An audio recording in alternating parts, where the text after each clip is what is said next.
Me 25 male female found out 5 nights ago that my girlfriend 25 female of 6 years cheated on me with a mutual friend 25 male. Am now waiting for my taxi to take me to the airport for my new life.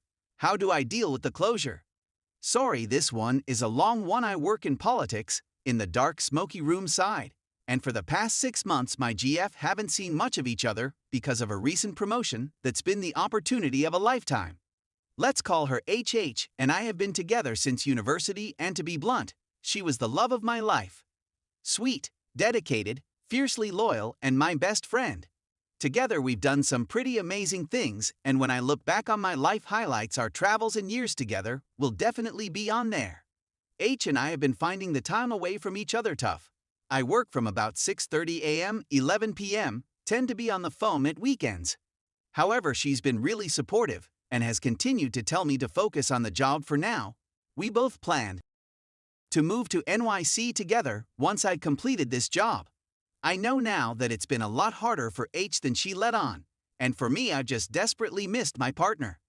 However, long ago now I came down into the bathroom to say good morning to H and noticed a big love bite on her neck, which she'd been hiding under big jumpers. I confronted her about this as I hadn't been able to touch her in weeks after contracting scabies in Africa. I knew it wasn't me. This all happened so fast I barely remember anything that was said. I just remember the feeling that my stomach was suddenly lined with lead. She told me it was an allergic reaction of all things, but after pressing it became clear she was hiding something, and then it quickly became clear that we both knew what had happened. Turns out she cheated with a mutual friend she secretly met up with. Says she went to him for advice about our relationship and ended up seeking affection from him.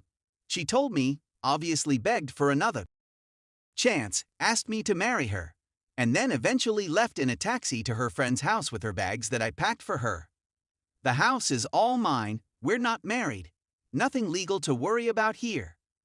After she left I calmly got everything ready for work, made my packed lunch, ironed my shirt, and then just lost it and sat down with some whiskey and some smokes and wallowed in self-pity for the night. This has been my nightly routine for the last week. I've had a history of depression, so whilst this has hit me unbelievably hard, the numbness and feelings of emptiness ultimately makes it easier to get things done. I'm not a crying wreck, I'm just kinda done. Over the next few days I kept silent, didn't respond to any of the 90 missed calls. Eventually I rung her and told her we're over. I forgive her and dropped all of her things to my friend's house while H was out at work. Thing is, I don't hate her for this. I understand how she was feeling, and I know my job got in the way of what was a very close and spontaneous relationship. We became different people.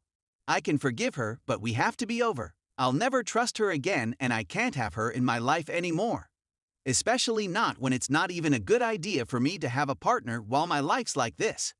Whilst I forgive her, it doesn't mean I can ever love her like I did. The next few days kind of led to a few impulse decisions. I went straight to my boss, who is also one of my best friends, who, bless him, offered to give up all his annual leaves so I could sort myself out. When I told him being in that house would just bring back bad memories, he made me an offer. A year-long position working on an enormous project for an international government, and I took it. This involves a completely new role, a new life in a new country, and a completely different kind of office and project. So I put my house up for rent, which my brother will look after for me, and decided to just buy a ticket and head to my new home early before the position starts. It also makes visa stuff easier. I've not told H because I've tried to maintain NC and she has all her things. The taxi is coming in about 2 hours. Here are my questions. Should I tell H? Is it classless to let her find out from a friend? How do I get closure? What process can I use when I'm so removed from everything? How do I stop this being a quick fix? Is there a risk I get home after a year and it all just instantly comes back? I'm really fearful that all I'm doing is running away from my problem, and I'm worried moving away will mean I never engage with the fundamental betrayal. Any Redditors have tips for moving to a new country? How do you meet people? Have I been too rash? Importantly, anyone got any tips on getting over cheating? This is the second time I've been cheated on now, and whilst I'm quite happy to have a year of just being single, I'm worried about what happens after that. Is there even a point to trying to stay faithful to anyone? Thanks. In advance, and thanks for all the support over the years, which has helped me manage the last week of my life update. So some of you may remember that I had some questions, and that I was on my way to flying out to start a new life, which I never mentioned is in Africa. Stuff took some pretty funny turns since then, and I thought I'd update you. So I am still not in Africa. I missed my flight after my cab was involved in a very minor collision. No one was hurt, but you can't get another cab quickly on the motorway. Luckily, I've got total insurance up to my eyeballs. I phoned my boss to tell him, and was about to book flights for the weekend when my boss asked me to stay a few more days as he'd had an absolute tidal wave hit his desk. I'd do anything for this guy, so I obviously agreed, and ended up deciding to stick around for Christmas to say goodbye to my family and give them a bit of time before I left for a year. My boss's secretary spent most of the week finding me a new flat, booking me immunizations, and generally sorting out my life to say thank you, which was really nice. So, I haven't told her I'm leaving, and no contact has been maintained. A good friend said she managed to have a conversation with H and made clear that I'm serious about needing significant period of time of silence between us. H is apparently handling it really badly, sobbing, having to have her friends look after her phone act. Which I thought would make me happy, but it really doesn't. There is one person I told, her father. Now, anyone else on here, I would strongly advise against breaking NC for X's family members, but you have to understand that I cannot not answer the phone to this man. I have so much respect for him, and we've spent a huge amount of time alone drinking his amazing whiskey collection and talking about things. He's given me a lot of vital support and counsel in my life, and I'd be much worse off without him. He wanted to know if I could ever forgive his daughter. I explained that there's no point continuing now the trust is fundamentally destroyed, and he apologized and accepted that.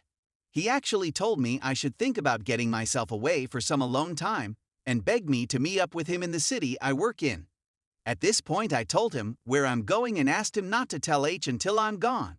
He promised he would honor my wishes, and that was enough for me. This man is old school and I know his word means a lot to him. I also left some messages to pass on to family members clandestinely once I'm gone, because the whole family have been amazing to me.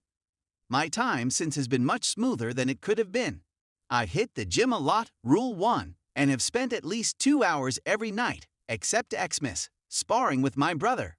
I've caught up with old friends before I leave and spent a lot of time with my family. We managed to complete the business that landed on my boss's desk, and he took me for an incredible goodbye meal with himself and his wife, which was nice. It was some unlimited meat joint, which makes me wonder why all things aren't unlimited meat. My own mood has been promising. For a few days there was a concerning intensity of numbness, but keeping myself busy really helped me feel normal again.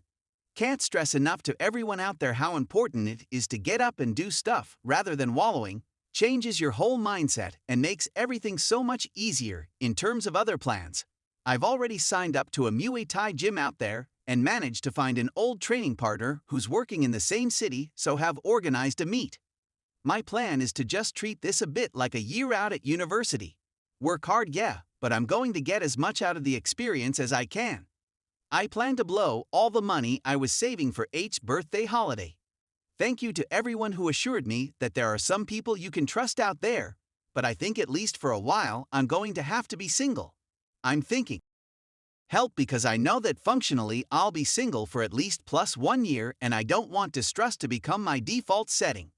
Went to see my old psych about my depression flaring up, who thought I was doing really well, considering the circumstances, so yay. I'm looking forward to my new life so much, and I feel much better about my ability to use it as a new start, rather than just running away and hiding my feelings. I might write H a letter one day to get some answers to some questions, but I'm still undecided, and probably wouldn't go ahead with it until I'm sure I'm on the way to recovery. To everyone out there, follow the advice on here, keep yourself busy and stick with NC. The whole next year is about me, and I'm excited about what I can produce. Thank you everyone and good luck. Update 1. I'm back in the UK for a few weeks visiting some old friends and family, and my old boss, and I thought I'd write an update. As some of you might have read, 4 months ago, I broke up with my ex after she cheated on me. This spurred me to accept a job offer in Africa, and the rest is history. Firstly, Africa is the most incredible continent in the world. I'm based in the Tanzania, but I've been fortunate enough to do a lot of traveling. The new job is incredible, getting some crazy experience, got my own driver and secretary, making some really big differences here, and I think accepting this job was the best decision of my life. I'll be sad to leave at the end of the year. In terms of how I'm dealing with the breakup, this has been the perfect way to deal with it. It's hard to wallow for too long when you're riding around dirt roads and are sat with new friends sharing beer and looking at the most stunning natural beauty you'll find. One of the perks of the job is that we work closely with NGO, who send out lots of aid workers/volunteers around my age who are all still looking to have a good time. I'm still single, and it's been great to recapture my youth and go out and be free and make some new life experiences. On another thread, someone said that at the start of every good story/adventure requires something like what happened to me to occur, to expose myself and make myself a bit braver than I would have been. I love that. H has really just been the first half a paragraph in a story that's been so enjoyable and invigorating. Here's the breakup porn that I had to update you all on. This is proof that no matter how bad it is now, things can change, and once you heal, the dynamics of power can fundamentally shift in an instant. I've maintained NC with H. I've been updated by some friends that after she found out I left, she asked all my friends if they know my African number. She's blocked from all email/social media my phone, and has been living with her parents for months now, having decided to spend some time on her own. Bear in mind, I've not seen her since this all kicked off or spoken to her. When I landed in London a few days ago, guess who was waiting for me in arrivals, apart from my mum, of course. HH comes from nowhere and kind of looks at me and starts crying. I was kind of speechless, to be honest. H had seen the flight details I'd posted on the wall of a mutual friend and taken a 4-hour train down to London to ask me to take her back.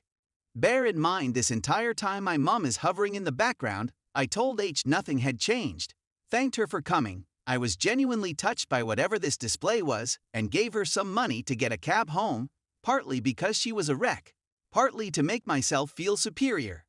At this point, it really struck me how much everything had changed. I definitely still have some feelings for H, but they're couched much more reflectively. I felt extreme pity for her at that moment, and I don't think I've ever felt so sure that being on my own is what's best for me. Thanks for all the support r/relationships. Some of the advice I received on here has made a huge difference to how I've spent the last 4 months. For those of you just starting your journey, it gets better. Maintain no contact, look after yourself, go to the gym, and make time to meet new people. I recommend taking yourself out on your own. It helps you figure out who you are and what you lost. Thanks all. Edit. Overwhelmed with the response and gold, although I'm not sure what the gold does. Everyone who is reading this who is a bit further behind in their journey, don't worry, you got this. Not everyone has the chance to leave the country, but you all have the chance to make more time for yourself.